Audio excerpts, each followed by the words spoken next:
Hello and welcome back to the AA NBA podcast. I'm your host, Aiden Hammond. And I'm Aditya. And we got some pretty sad news. The NBA is probably going to cancel the rest of the season. Yeah, President Trump is on a call, he went on a call at noon with most of the major sports league commissioners, and it's looking like they're probably going to get canceled for the time being. Yeah, I mean, it's just like, it sucks. Yeah. But, that's why we're doing this whole watching classic games thing, so we can get our basketball fix in. Yeah, and the other nice thing is that we will probably be off for summer in about 3 weeks, just because of the Indiana guidelines, like the emergency guidelines for school. So, I haven't brought this up to you yet, but do you think we should do like 2 podcasts a week? We'd have to find stuff to talk about for those 2 podcasts, but theoretically we could. I do have work, and I would still have school stuff for AP testing, but I'm sure I could work around that, so I would be up for that. If we can just find and make sure we have enough stuff to talk about for twice a week. Yeah, agreed. But the other thing is, on a better note, the NBA has revealed their Hall of Fame class of 2020, which includes, of course, Kobe Bryant, rest in peace, Tim Duncan, and Kevin Garnett. Those guys are the three headliners. Yeah, they were the 3 guys where, like, if they didn't make the Hall of Fame this year, it would have, something's wrong. Like, I saw a bunch of people, like, in the comments of one of the posts I was talking about it, and everyone was like, even though Dirk only retired like a year ago, so he was technically not eligible, but it'd be cool to have him with that Hall of Fame class because he was sort of one of the biggest players of that era as well.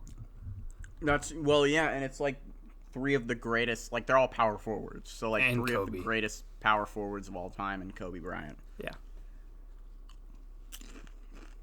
But he'll get it, and he's going to be a Hall of Famer in, 3 years? So. Whatever first ballot is for people who retired last year, he'll go in with Wade. Yeah. So, all of them are first ballot Hall of Famers. Rudy Tomjanovich is one of the coaches, and Tamika Catchings is in. She's notable because she's the only player to bring Indiana a championship in basketball in the last, since the last time IU won, so 1987. So that's notable.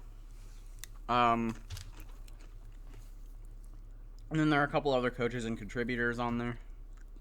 Yeah.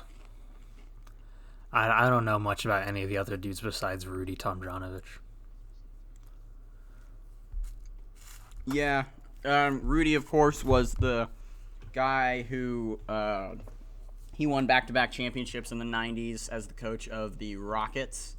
Mm-hmm. And he's also notable because he almost got punched to death by Kermit Washington in the 70s. Yeah.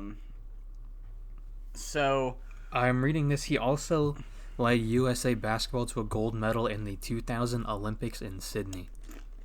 So. Yeah, he's a great coach. Yeah. Imagine how many championships that Rockets team could have won if Michael Jordan didn't exist. Because as soon as he retired, they went back to back.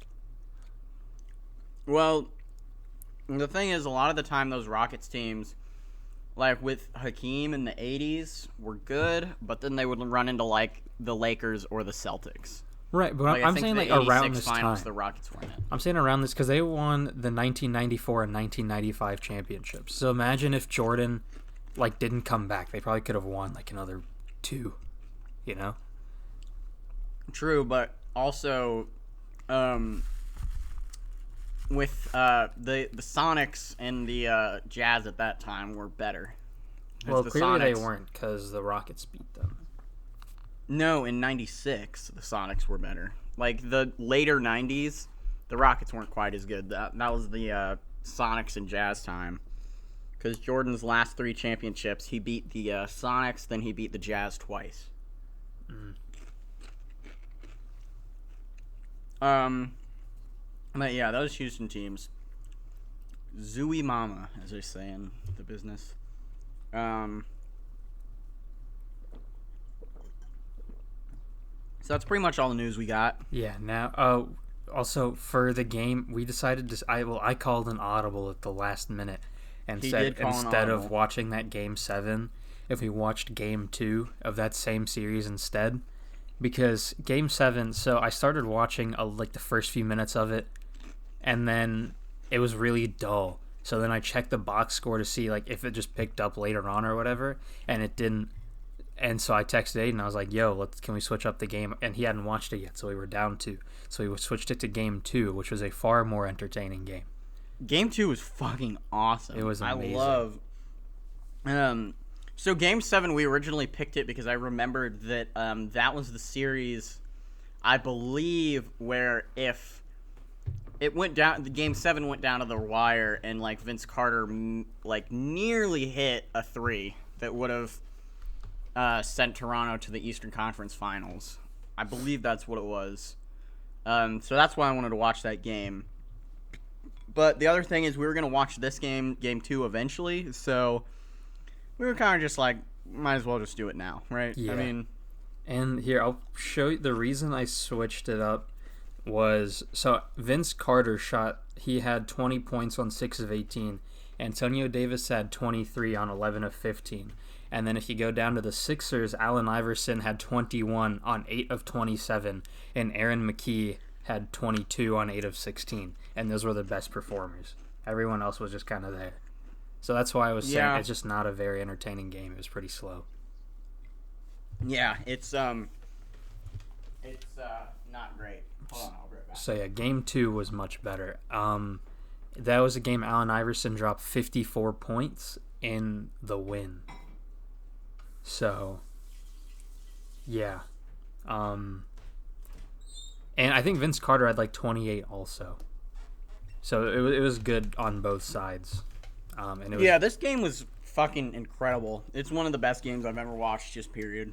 The thing with this series is it really is like a classic playoff series because it's Allen Iverson versus Vince Carter, which are two guys who have been, like, in the early 2000s, Allen Iverson was the best player in the league. Yeah. Like, just period. This was his MVP season, too. This was his MVP season.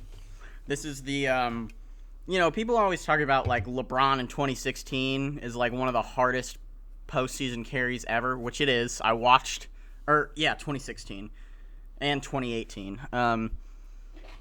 LeBron in 2018 and 2016 is two of the most like hardest postseason carries ever.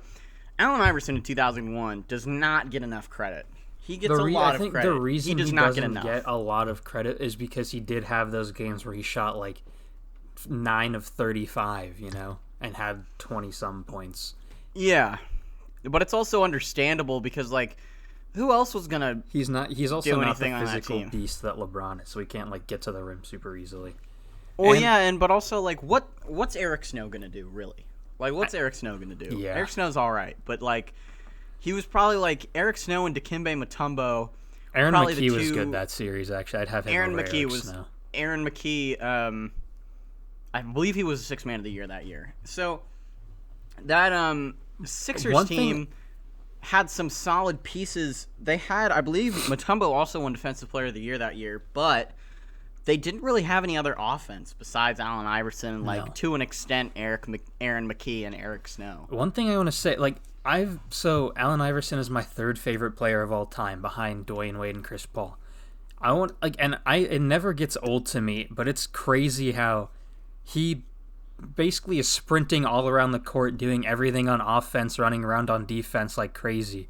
And he's doing this while playing 48 minutes a game. It's insane. Holy shit. That was... Okay, so... Because that season, he averaged like 45 minutes per game or something like that. Yeah, it's absurd. When I looked at the box score, I saw he played...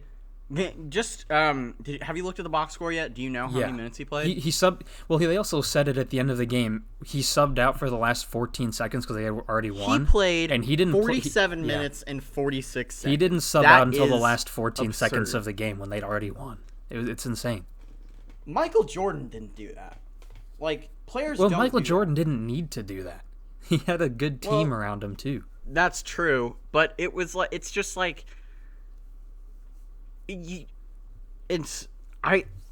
I just don't get, like, LeBron doesn't do that. Like, No. Kobe didn't do that. No one else Nobody does. does Nobody that. else has done that. And Nobody does that. bro, Nobody's here's like, the thing. nobody's done that since Wilt. Wilt did that. You know, Allen Iverson's one of my favorite players because I'm gonna say I actually read a book about him, which is crazy because I don't read ever. I read a book about him and like it was insane because he did this regular, like, since high school. He just played every minute of every game. It's just it's mind blowing. Yeah. Like players don't do this. And like, he did this in Reeboks. Yeah, that's true too. He did this shit in Reeboks, so he was getting off the court and like, fuck, dude, get these off my feet. Well, he couldn't say that because he had to deal with them, but. No, I mean like in the locker room. Like, yeah. Jesus, like unlacing them. Oh yeah, God for sure. Damn. But I don't get it how somebody can do this. Yeah. Like he scored. He had the same amount of energy at the last part of the game as he did at the beginning of the game. I do want to say in the defense, not in his defense, but to counter that, there are possessions like his team's offensive possessions where like Aaron McKee will have the ball and he'll take a few possessions off. It's still crazy though, like because even if you take a few possessions off, he's still got to get back on defense. He's still got to do that 95% of possessions. It's crazy. So let's just go like kind of like from the beginning of the game on. Yeah. So this game starts with a basket. Mm-hmm. Well, it's a Raptors basket. I think it was Toronto that won the tip. No, Philadelphia won the tip, but the Philly Raptors guy like went to the other side and scored. Yeah, so he scored within like the first 5 seconds. I have never seen a quicker basket in a game. Like, I'm sure it's happened before. I've just like games that I've watched that doesn't happen. Yeah, really. But was like. It kind of set the tone for the game. The whole first part of the game was really fast-paced, too, which was surprising, because usually games don't start out with everyone just running and gunning like that. Well, especially in, like, the early 2000s. Exactly. Like, that didn't, like, I remember, the early 2000s, I believe it's, like, one of the slowest pace periods in the history of the league. I remember, like, I was watching the first few minutes of that game, and people were just falling over left and right. The first 2 minutes was so weird. Everyone was just falling over and losing the ball. It was crazy. But it wasn't like sloppy. No, it wasn't sloppy. Like, it was just, they were playing like really good defense. They were playing really aggressively and fast paced. Like Antonio Davis, I think had like 3 or 4 blocks in this game. Yeah. Charles Oakley was being Charles Oakley. It was just an all around high intensity game, and that kind of added to the enjoyment of it because Game 7 was not like that. Game 7 reminded me of that Knicks game because it was really slow, and it just. This game was a lot more fast-paced and, like, you were attached to it. Like, you didn't want to, like, stop watching. Yeah. Oh, no, it wasn't. Never mind. Antonio Davis did not have, like, 3 blocks. He had 0 blocks. I think he had a few goaltends. That's what it was.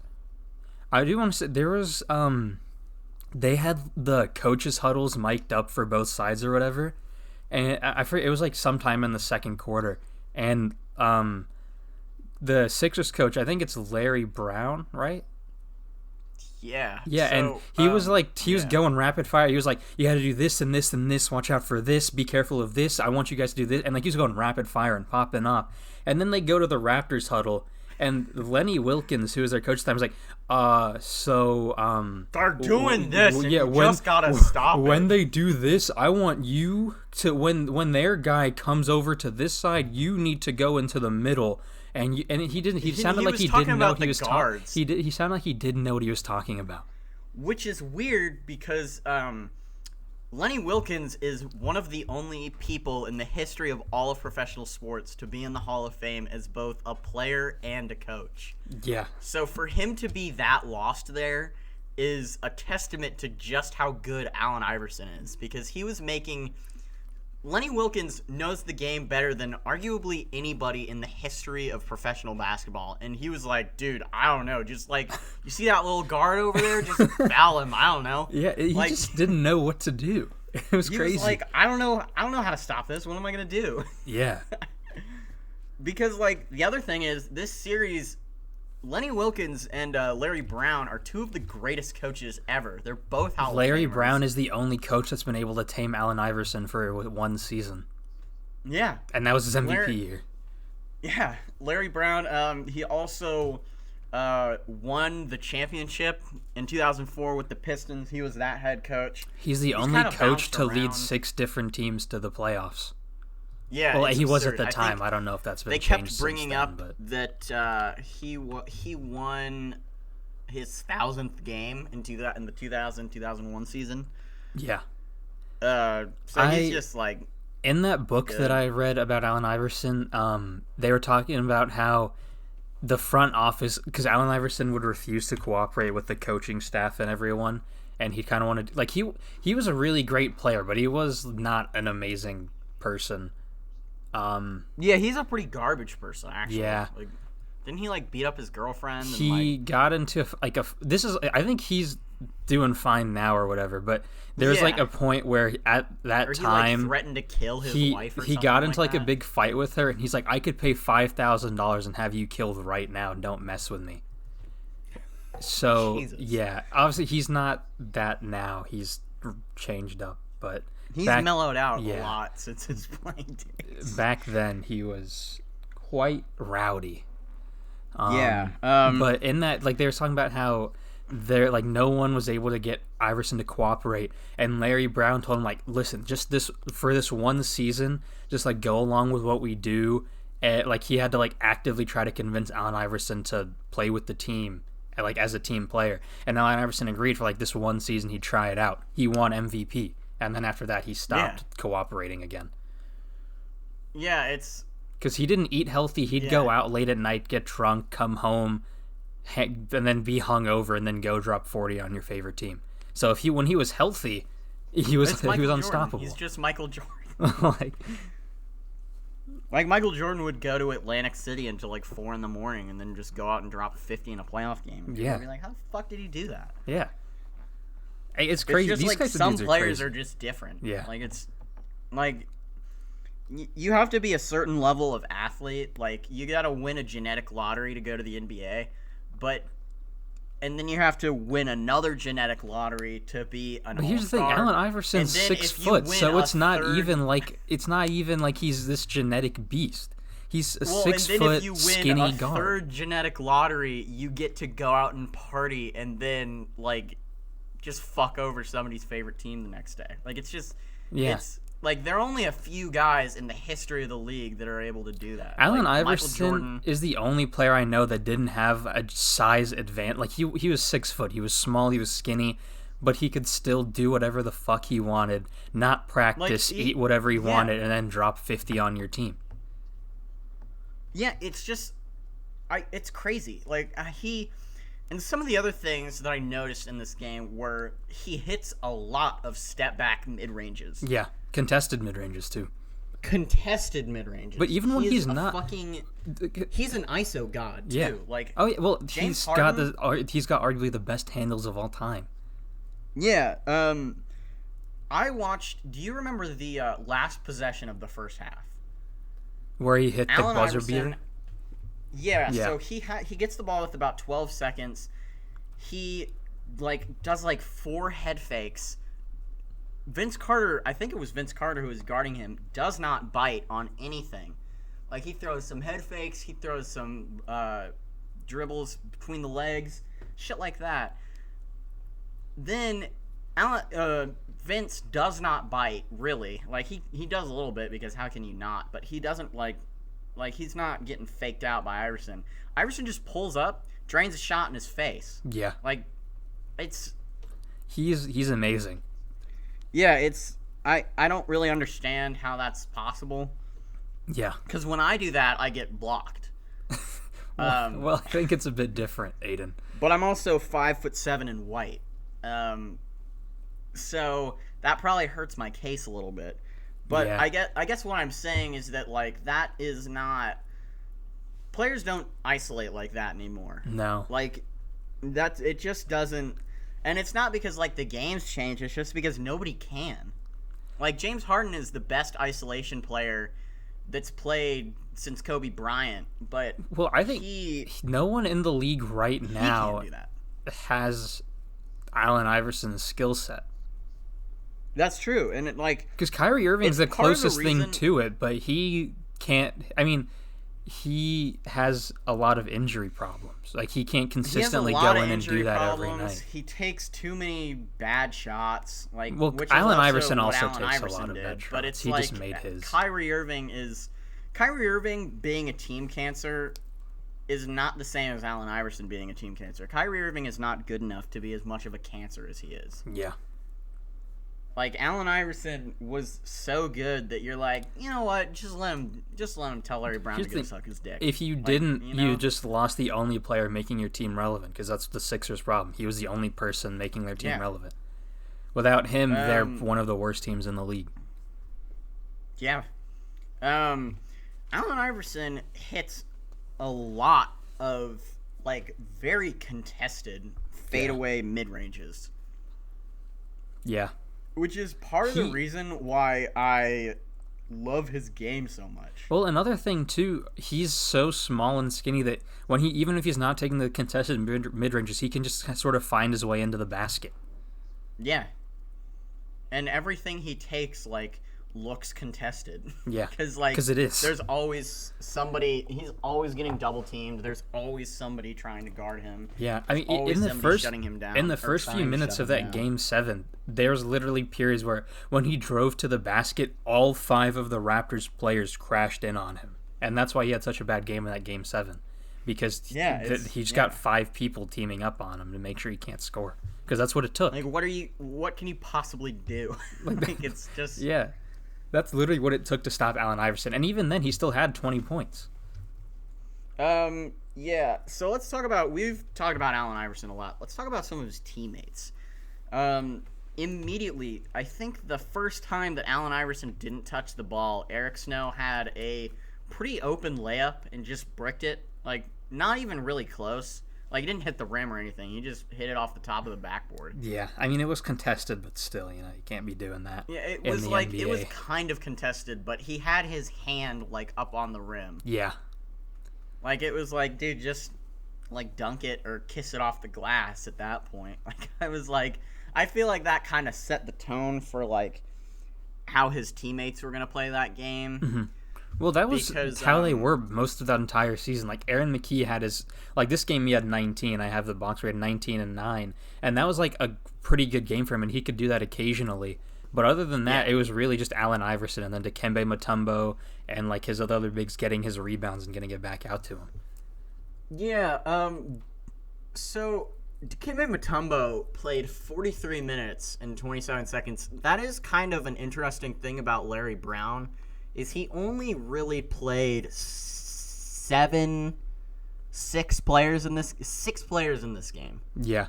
Jermaine Jones was the 7th, and he only played 13 minutes. Because if you think about Kevin it, Ollie no one played else 5, no one else on the team Todd was McCollum playing well. Played 2. Like, Eric Snow I mean- played 22 minutes, and he had 4 points. You know? Eric Snow played 34, but yeah. Oh. Wait, Eric Snow? Yeah, Eric Snow played he- 34, and he had like 10. Oh, I'm looking at the Still, wrong it's game. like- That's my bad. It's still like Eric, like the lowest. So Allen Iverson, Dikembe Mutombo, Eric Snow, Tyronn Hill, George Lynch, Aaron McKee, and Jermaine Jones all played 13 minutes or more. Yeah. Jermaine Jones played 13:35. The next smallest amount of minutes is George Lynch with 27 and a half. Yeah. So he really only played like 6 players, which is Because Aaron McKee in doesn't 32 work minutes, now. he shot 1 of 7. You don't want that on the court. he was bad. Jermaine Jones played fine, but he wasn't someone that you really. He wasn't very effective, really. Like he hit shots. He went 4 of 4, but most of them were open. And other than that, he wasn't really doing much out there. But like really,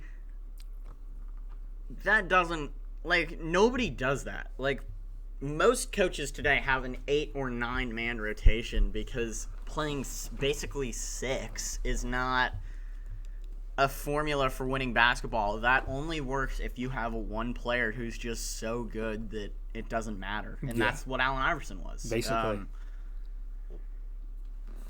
Vince Carter had a good game as well. I do want to say that because Allen Iverson showed out, but Vince Carter had a pretty solid game. This has been the Allen Iverson dick suck fest, but let's talk about how fucking good Vince Carter was in this game. I'm actually kind of mad at the Raptors because they could have won this game easily. Because Vince Carter had like 20 points at halftime, and then I saw something in the third quarter that was like Vince Carter only took 5 shots in the third quarter. Yeah, so Vince Carter was 12 of 26 from the field, 4 of 9 from 3. And this game really puts into perspective how Vince has lengthened his career. Is because Vince Carter always had a good jump shot. So when his athleticism went, he could rely on his jump shot to carry him further in the NBA. Yeah. So that's like, it gives some perspective. Like, he was a great three-point shooter. Vince Carter shot 44% from 3 this game.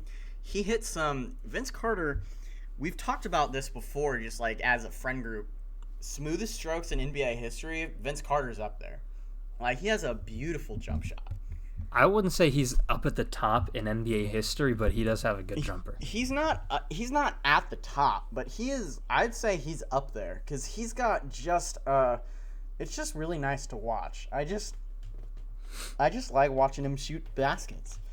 Like, it's just, there's something about it that's just like, it's his arms, I think. My it's fifth, like when my fifth favorite player of all time, Kyle Korver. I got to argue that he's up there, dude. Number 2. I can't. I'd say he's that. number 2 behind Klay Thompson. Klay, because Klay Thompson's jump shot makes me like moist. Like, I'm a sharpshooter, so seeing Klay Thompson shoot a jumper, I get so happy. And I don't even... I'm like indifferent to the Warriors, but I will watch their games just to see Klay Thompson shoot a jumper. Yeah, Klay Thompson's got a really nice jump shot. Yeah. Shocker that he's like one of the 5 best shooters ever, but he does have a great jump shot. Yeah. I think that if the Toronto Raptors had used their secret weapon a little more, then they probably would have won. Yeah. Morris Peterson didn't play. He didn't play because the NBA sort of probably banned him for being too good, you know?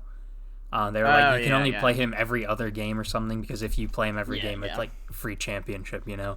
Because Morris Peterson is so good. I actually Googled Morris Peterson because, like, he has so many career accolades that it's hard to keep track of all of them. Uh-huh. He was a first-team all-rookie player. Like, okay, if you guys don't know the Morris Peterson thing... It's just because in 2K19 he was a glitch. He had, like, a god-tier card, like a Ruby card, too. He had a really good diamond card, but... We originally got onto him because he has like for the majority of the year, his Ruby card was one of the best cards in the game. Yeah, it's absurd. Yeah. But he was an all-rookie first-team player. I don't know why he didn't really play this game. Like, because he was like solid, but I don't think he was somebody. Because I saw the game in the first few minutes of the game 7, they were like. Morris Peterson, after Game 5, the coach said he officially got his starting spot or whatever. So he must have been like playing bad for that season or sometime in that playoffs or something to where they didn't want him in the game or whatever. I don't really know what was going on. Well, and the other thing is the Raptors had 3 players who played 42 minutes or more. They also basically ran a 7-man rotation. Yeah. Like, Jerome Williams played just about 13 minutes, and he was their 7th. And then Keon Clark played like 9, and Eric Montross played 3. All right, this is gonna be so that's loud. like 9 players who got minutes. Oh, it's fine. I was eating Doritos earlier, but only for like a little bit. But you can probably hear the crunch a little bit. I just had to open this box. But it's... Dude, did you notice that fucking 2K angle that they pulled out? What the fuck was that? What do you mean? Did you notice that where they would like switch it to like a like the basket cam? Like it was sort of like that. Like they did that a couple times, and it was like watching the court vertically instead of horizontally, like a normal person wants to watch an NBA basketball game. They had it recording vertically. I'm gonna be honest. They only did it a couple times, but they pull it. But when they pulled out that angle, they did it like 3 or 4 times. I was like, "What the fuck?" I was this? so What into are they the doing? game, I wasn't really paying attention to camera angles. Dude. I was literally noted that. I was clapping. I was screaming. I was getting hyped. My dog was staring at me like I'm a crazy person. It was crazy. Yeah, you're also home alone right now, right? Yeah. Yeah. I found myself doing that too. I found myself whooping when Allen Iverson would just make an insane play that shouldn't be able to be made. Yeah. It's just like this was a really good game. This was a kick-ass game. So let's talk about. We've talked about the first half a lot. Let's talk about the second half, because this is really when Iverson took over. He took over in the fourth quarter. Yeah. So in the fourth quarter, Allen Iverson had 19 of the last 20 Sixers points. Yeah, they just couldn't stop him. Can I say that again? I'm going to say that again to emphasize it. Allen Iverson had 19 of the last 20 points. That 20th point was when they were already up 5 with 13 seconds left in the game on a free throw. So the game was already over. Yeah, he hard carried that last part of the game. Like I've never seen a game where a player scores like that. Like in the last 8 minutes of a game. I'm sure. Like I know that Michael Jordan did it and LeBron's done it and Kobe's done it, but like to that extent, 19 of the last 20 is absurd. Like that doesn't happen. I mean, again, it's like there's a reason he won MVP that year because he was a magician on the court. And you have to be like absurd to win MVP while shooting like I think he shot like 42% from the field. Okay, well here's the thing. Back then, efficiency wasn't as big of a deal as it is now. Now, if you drop 50 points, people are gonna be like, "Oh, but he only shot 40%." Back then, it was 50 points with 50 points efficiency. Now you have people that are like going 50, 40, 90. And it's like Chris Middleton's a 50, 40, 90 player. He would be this year. That back then it wasn't really a thing, you know. People just kind of shot. Efficiency wasn't as big of a deal as it is now. Yeah, it's just but also like 42% from the field even then was not great. I'm sure they give Allen Iverson a pass considering the circumstances. Well, that's so true. That's the part where like, yeah, that's true. Where like they were like, look, you can shoot 42% from the field as long as you're like they were the 1 seed that year, which people forget that the Sixers were the 1 seed that year. Mm-hmm. It gets overlooked because a lot of people were like, oh yeah, Allen Iverson was really good. But Allen Iverson led that team to the 1 seed. That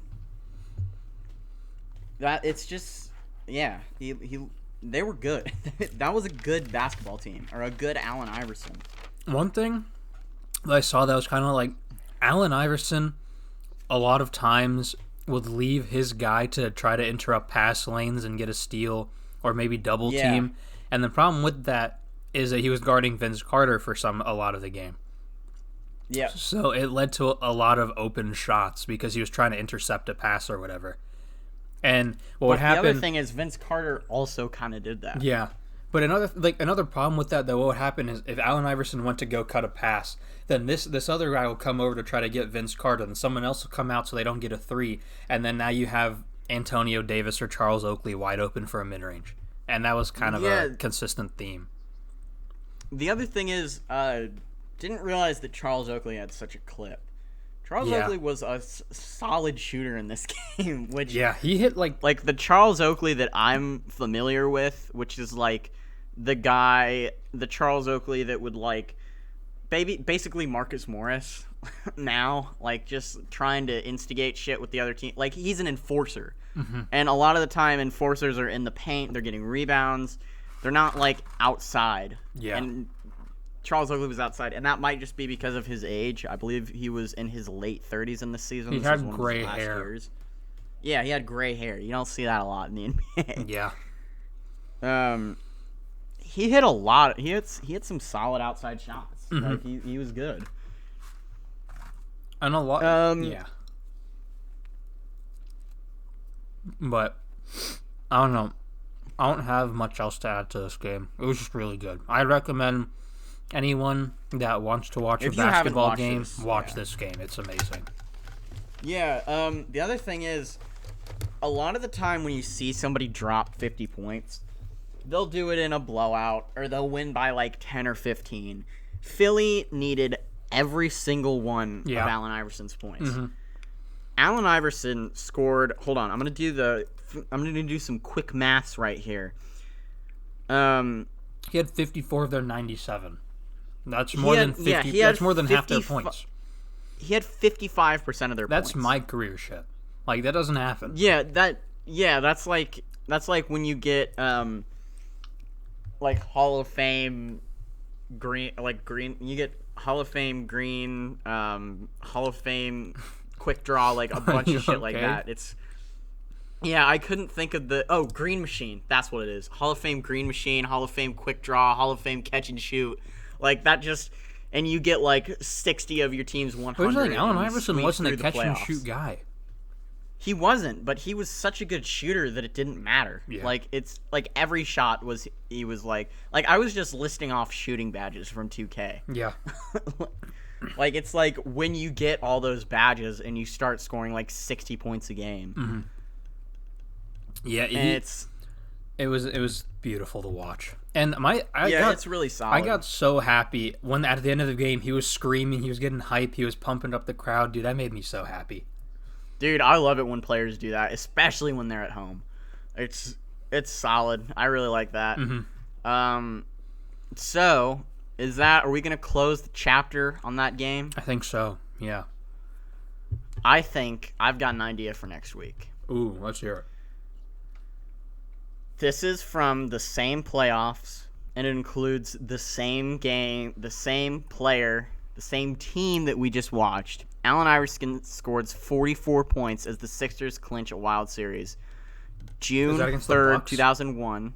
It is against the Bucks. One of the greatest. Okay. Allen Iverson played in like two of the greatest Eastern Conference basketball series of all time. And game one against the Lakers is probably one of my favorite playoff games. It's a classic game. Yeah, but it's annoying they don't Sixers have that Raptors. It sucks. But Sixers Raptors 2001 and Sixers Bucks 2001, I believe they both went to 7 games. They were both crazy series. I think that Ray Allen and Michael Redd, was Michael Redd on that team? 2001, yeah, he would be, right? Yeah. I think he made the All-Star game in 2000. Yeah, 2000. Yeah. Or no, he made the All-Star game in 2004. That's what Michael Redd's an underrated player.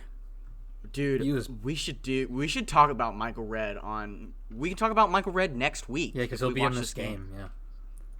So do you want to watch this game? We can watch another Sixers, Allen Iverson game. I'm always down. I wish they had a game from Dwayne Wade in the 2006 finals.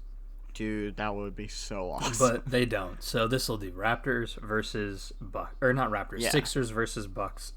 June 3rd, Sixers, 2001. Bucks. Allen Iverson scores 44 as Sixers clinch a Wild Series. I am down for that. I believe this was Game 6 or Game 7. Because I know that this... Let me just look. Oh, yeah. So you just vamp while I Google this. But yeah, so Allen Iverson is my third favorite player of all time. That's why I'm gassing him up so much. I absolutely love him. It goes Dwayne Wade 1, Chris Paul 2, AI 3, Steve Nash 4, Kyle Korver 5. Those are my top 5. I'm a fan of the quick, entertaining guards and Kyle Korver because I'm a sharp. And he is also a sharp. All right, yeah. So this was a 7-game series. 1 seed Sixers versus 2 seed Bucks. The only thing with Game 7 is it was a little bit of a blowout. Sixers won by 17 points. Is that cool with you to watch? Oh, yeah. I'm down for that. I'm down for a good Because old-fashioned it's blowout. Allen Iverson, so it's fine. Yeah. We're going to watch this game. You can watch at home. You can't. Just, It's NBA.com/free preview. Yeah. You can watch all these games Get along with your us. free preview. You can watch all of these games. And you don't These even games have are to. all awesome. Do you have to make an account? I believe you do. Okay, but it's free. Yeah, you just type. But you it's just really put in your easy to set up. email. You just have to put in your email, and a username and password. Yeah. So I think we're gonna do. So we're gonna do this game this week. And we'll pick some games next week. Also, I believe NBA TV is airing classic games like pretty much every night. Like a couple weeks ago, I really wish that I had watched this game. I didn't really want to watch basketball that night, but they aired the Warriors Thunder 2016, that regular season game. It was in OKC. Mm-hmm. You know, popped out to Curry, bang. You know that one. The regular season game?